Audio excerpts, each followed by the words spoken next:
Okay, welcome everyone as we learn the Mishna Yomis for this Motzoi Shabbos. Motzoi Shabbos, Shabbos HaGadol Mukdam, and we're learning the final Mishnah, Mishnah Yud Beis, in the fourth parak of Idiyos, and Mishnah Aleph in the fifth parak of Idiyos.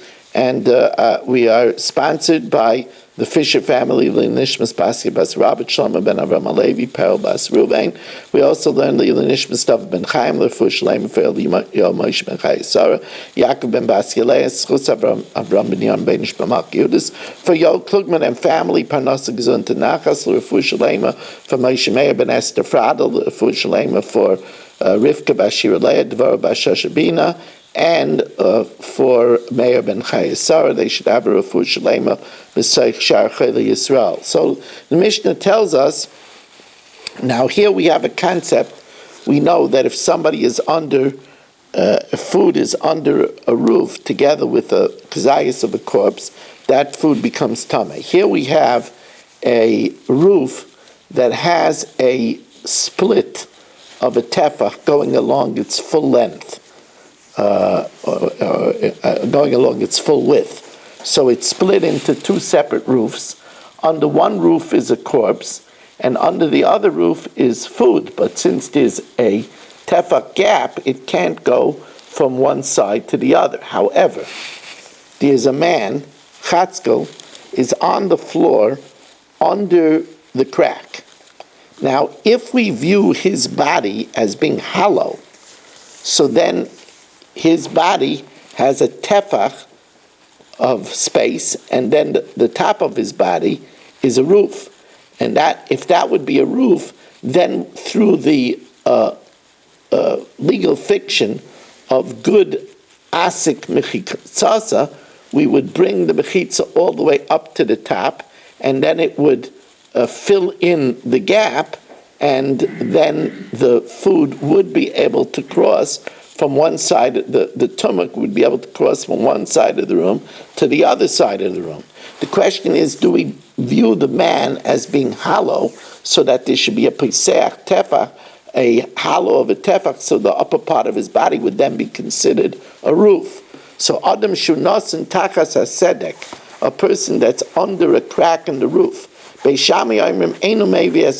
don't view him as being hollow in the inside, that the upper part of his body should be considered a roof, and then it should be elevated to close up the crack. He is considered hollow. That Tzada Elyon, the upper part of his body, is considered a roof with a piseach tefach, and then it is elevated to the top to close the crack, and then maybe as a tumah, it brings the tumah from one side of the room to the other.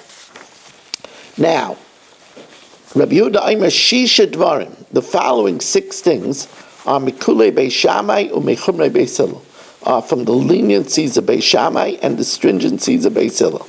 The first is Dam Nevelis, the blood of the carcass of an animal. Now, only the meat of a nevela is metame.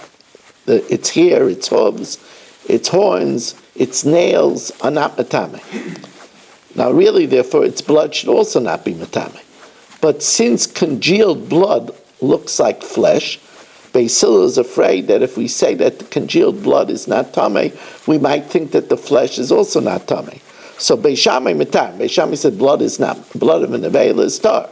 Beis Hillel metam. Beis Hillel says if it's a revius of blood, since when it congeals it looks like flesh, if we would say that it's tar, we might come to say that the meat of the nevela is also tar, so therefore the blood is tameh.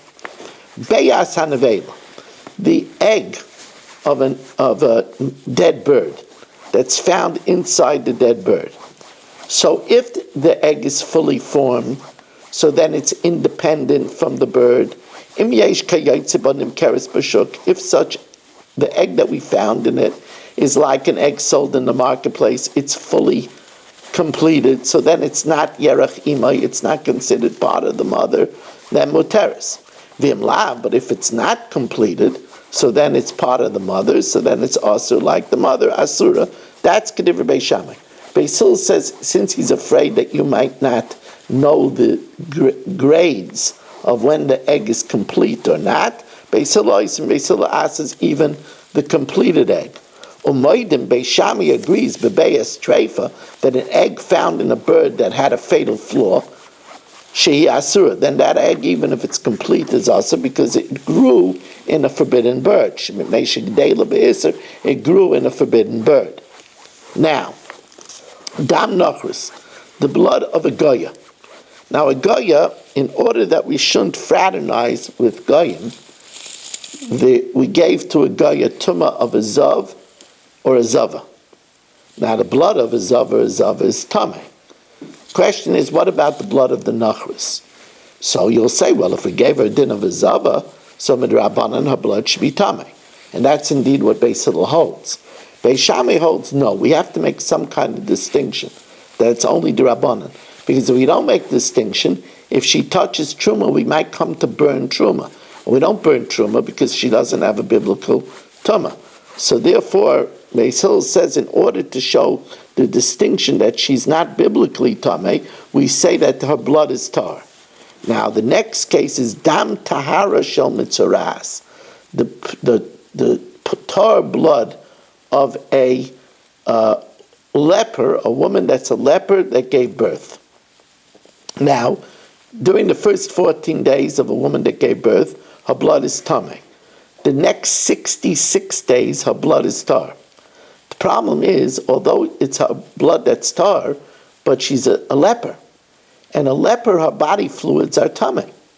So what about the tar blood during those 66 days if she's a mitzaras? So Beis Shammai Matar, Beis Shammai says it's tar. Beis Hillel, no.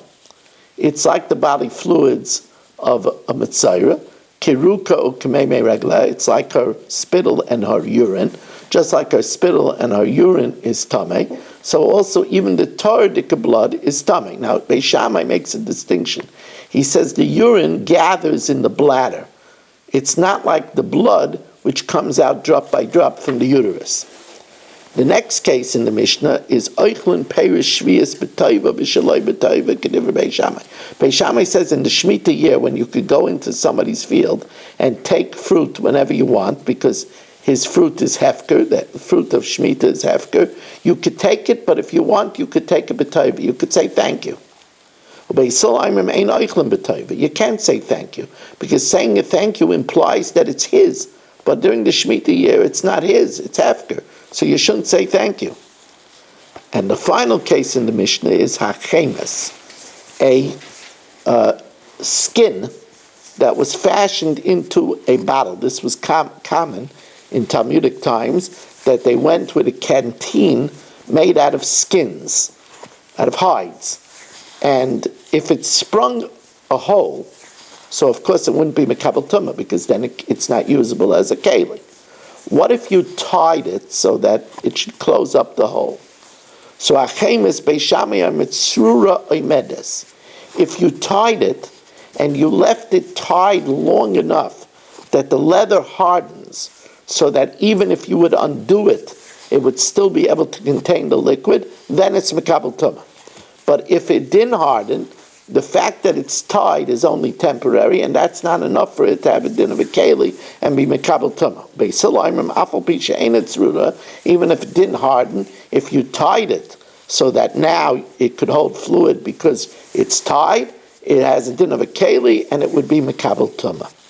Okay, Rabbi Isai, just want to remind you that if you're a regular listener to these shiurim and you want to show Hakaras HaTov, a good way to do it is to sponsor this week's Haggadah share, which will be a potpourri on the Haggadah to share by the Seder. 718-916-3100. You could text me, or rmmwsi@aol.com. You could send me an email. Also, we're looking, as we will start later this week, Masechtas Makkos in Daf Yomi. We're looking for a sponsor for Masechtas Makkos.